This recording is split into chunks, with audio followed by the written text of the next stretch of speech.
बिस्मिल्लाहिर्रहमानिर्रहीम, अस्सलाम वालेकुम। आज प्राइम मिनिस्टर ऑफ पाकिस्तान और army chief general Qamar Javed Bajwa और DGISI जनरल फैज़ हमीद की एक अहम बैठक हुई प्राइम मिनिस्टर हाउस में।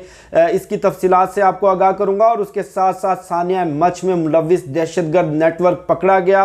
पाकिस्तान के इंटेलिजेंस इदारों की बड़ी कार्रवाई, एक और कुलभूषण यादव बलूचिस्तान से गिरफ्तार कर लिया गया और उसके साथ साथ वज़ीर आज़म इमरान खान के सामने एक बड़े माफिया ने घुटने टेक दिए। अवाम के लिए बड़ी खुशखबरी, और इस खुशखबरी का ऐलान वज़ीर आज़म इमरान खान खुद कौम से खिताब में करेंगे। मैं बात कर रहा हूँ इंडिपेंडेंट पावर प्रोड्यूसर्स यानी कि बिजली पैदा करने वाली कंपनियों से मुतल्लक।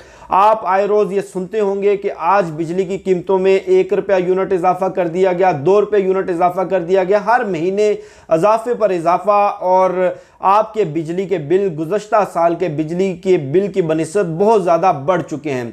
अब आवाम को बड़ी तकलीफ़ है, आवाम को बड़ी मुश्किलात का सामना है। बहुत सारे गरीब लोग इतनी महंगी बिजली अफोर्ड नहीं कर सकते, लेकिन चूँकि ये एक बड़ा लॉन्ग टर्म मसला था और ये बड़ा टेक्निकल मसला था, इसको फौरी तौर पर इस तरह से हल नहीं किया जा सकता था। ये मामला कुछ यूँ है कि पीपल्स पार्टी के दौर में एनर्जी क्राइसिस, बिजली का बहरान पाकिस्तान में पीक पर था। कुछ पीपल्स पार्टी ने गैर मुल्की कंपनियों के साथ मुआहदे किए। गैर मुल्की कंपनियां इंडिपेंडेंट पावर प्रोड्यूसर्स यानी कि आप ऐसे समझ लें कि बड़े बड़े जनरेटर्स की मदद से थर्मल पावर प्लांट्स लगाए गए जो कि फर्नेस ऑयल और दीगर पेट्रोलियम प्रोडक्ट्स को यूज़ करके बिजली पैदा करते थे। अब इन IPPs की जो बिजली की पैदावारी लागत थी वो 22 से 24 रुपये यूनिट।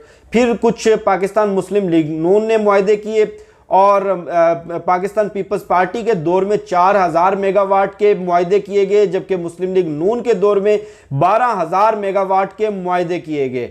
और जो शहबाज शरीफ और नवाज शरीफ और मरियम नवाज बढ़ चढ़ कर कहते हैं कि हमने 12000 मेगावाट बिजली की पैदावार किया। 12000 मेगावाट बिजली की पैदावार आज पाकिस्तान को किस कॉस्ट में पड़ रही है, आज पाकिस्तान किस मुश्किलात और किस तकलीफ का शिकार है, ये मैं आपको डिटेल बताऊंगा। इस वक्त पाकिस्तान की टोटल पैदावारी सलाहियत 24000 मेगावाट है, जबकि इस वक्त जो डिमांड है पीक टाइम के अंदर यानी कि दिन के औकात में जब इंडस्ट्री चल रही होती है, तमाम तर इलेक्ट्रॉनिक जितनी भी अशिया हैं वो चल रही होती हैं, बिजली की कंजम्पशन ज़्यादा होती है, उस पीक आवर्स में पीक टाइम में बिजली की टोटल जो इस वक्त खपत है वो 10,000 मेगावाट यानी कि 14,000 मेगावाट बिजली ज़ाया हो रही है। जबकि मुआहदे ये किए गए कि आपको आपकी पैदावारी सलाहियत के मुताबिक यानी कि कोई पावर प्लांट है वो 2000 मेगावाट का पैदावारी सलाहियत रखता है, वो प्रोडक्शन कर रहा है 500 मेगावाट, उसको पेमेंट की जाएगी 2000 मेगावाट की, जबकि इतनी ज़रूरत ही नहीं है।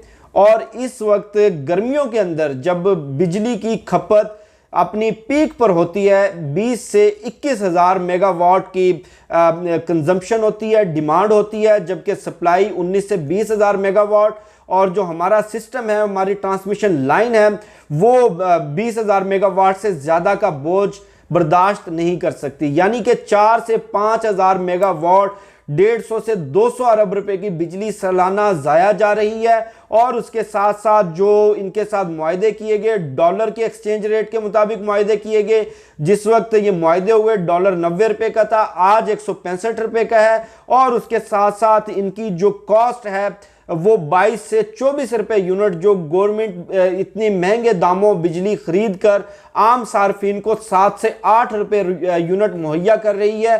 यही वजह है कि बिजली के शोबे में जो गर्दिशी कर्जा है वो 700 अरब रुपये सालाना तक चला गया। यानी कि हर साल हुकूमत को 700 अरब रुपये इस लेन देन में और बिजली की सप्लाई में नुकसान हो रहा है, जो हुकूमत अपने खजाने से पूरा करेगी। अब चूंकि इन्होंने लॉन्ग टर्म सोल्यूशन तो सोचा ही नहीं था। हाइडल पावर प्लांट की टोटल कैपेसिटी 3 जो मेजर पावर प्लांट्स है वो 8000 मेगावाट, उनकी जो इस वक्त कॉस्ट आ रही है वो 20 पैसा, जो सस्ता तरीन जरिया था कोई डैम नहीं बनाया गया, कोई इस तरह के प्रोजेक्ट सस्ते नहीं लगाए गए। सिर्फ जल्दबाजी के अंदर अपनी पॉइंट स्कोरिंग में, सिर्फ अपने आप को अवाम के सामने सच्चा साबित करने में इन्होंने पाकिस्तान का नुकसान किया। अब प्राइम मिनिस्टर ऑफ पाकिस्तान ने इन कंपनियों के साथ मुआहदे किए, मुआहदों के नतीजे में इन कंपनियों ने रीनेगोशिएट किया और नए मुआहदे होने जा रहे हैं बातचीत के नतीजे में, नेगोशिएशन के नतीजे में।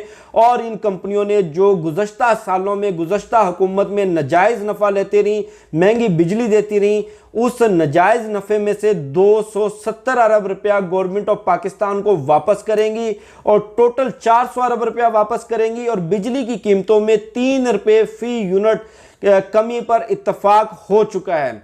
ये एक बहुत बड़ा कारनामा है prime minister of Imran Khan का, ये बहुत बड़ा कारनामा है पाकिस्तान के इदारों का। ये बहुत बड़ा माफिया था जो पूरे पाकिस्तान को, पूरी स्टेट को ब्लैकमेल कर रहा था, जिसकी वजह से हमारे खजाने के ऊपर हमारा जो टोटल, आप अंदाज़ा करें 700 अरब रुपए को कंपैरिजन करें, हमारी हर साल की टोटल टैक्स कलेक्शन, हमारी आमदन 4000 अरब रुपया, जिसमें से सिर्फ बिजली के प्राइवेट कंपनियों को 700 अरब रुपया गवर्नमेंट खसारे के मद में पे कर रही थी। अब ये माफिया घुटने टेक चुका है।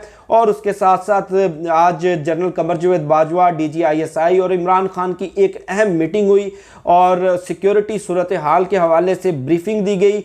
गुज़श्ता कुछ हफ्तों में पाकिस्तान में दहशतगर्दी की कुछ हालिया जो वेव्स आई हैं, दहशतगर्दी की कुछ नई वारदातें, और बारहा कहा जा रहा है सिक्योरिटी इदारों की जानिब से, हुकूमत की जानिब से, प्राइम मिनिस्टर ऑफ पाकिस्तान की जानिब से कि इस दहशतगर्दी में भारत मुलव्विस है। पाकिस्तान भरपूर सफारती चैनल्स के ज़रिए भारत की इस दहशतगर्दी को पूरी दुनिया के सामने डोजियर्स की सूरत में, दस्तावेजी सबूतों की सूरत में उठा भी चुका है।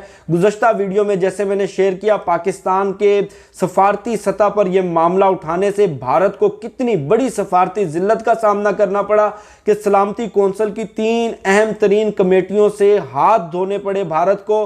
और रुकन ममालिक ने कहा कि इन कमेटियों के जरिए भारत पाकिस्तान के खिलाफ अपने मज़मूम मकासद को हासिल करना चाहता है।